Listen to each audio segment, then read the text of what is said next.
Welcome to the Tech Egg. Don't get scrambled. Enjoy the video. You start by locking down the essentials so your recording begins clean. First, pick the recorder that gives control, OBS for flexibility, QuickTime for simplicity. Next, set resolution and frame rate to match your final platform. Choose 1920 by 1080 at 30 to 60 FPS.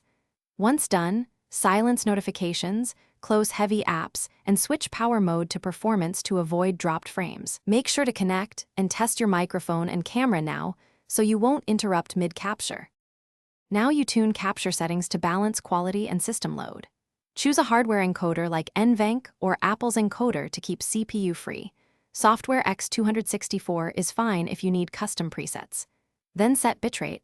Aim for 10 to 20 Mbps for 1080p or higher for 4K, or use quality-based VBR to let the encoder adapt.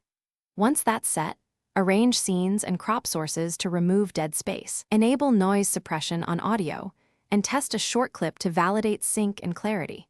Finish by running a full-length test and reviewing the file at 100% speed so you catch sync issues, stutters, or artifacts.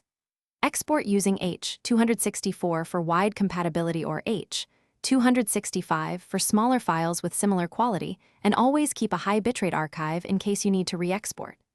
If you see dropped frames or stuttering, reduce bitrate, switch to a hardware encoder, lower frame rate, or close background processes.